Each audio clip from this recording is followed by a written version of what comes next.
गौरी गणपतीच्या सुट्टीनंतर पुन्हा सुरुवात झाली ते ऑफिस आणि शाळेला जाण्याची.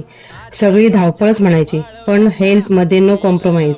म्हणूनच मी आज एकदम हेल्दी आणि लवकर होणारी रेसिपी म्हणजेच मेथी पराठा करणार आहे.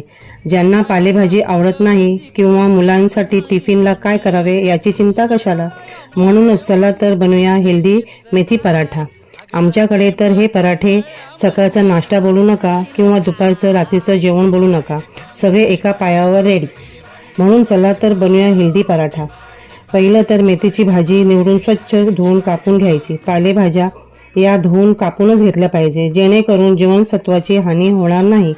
पहिलं गॅसवर तवा ठेवून त्यात तेल, मिरचीचा ठेचा, तीळ, मीठ, मेथीची भाजी टाकून छान परतून घेतली. नंतर एका परातीत गव्हाचं पीठ, बेसन म्हणजे चणा डाळीचं पीठ, कोथिंबीर, थोडे मसाले, हळद, आलं लसूण पेस्ट, मीठ, कसुरी मेथी, लिंबाचा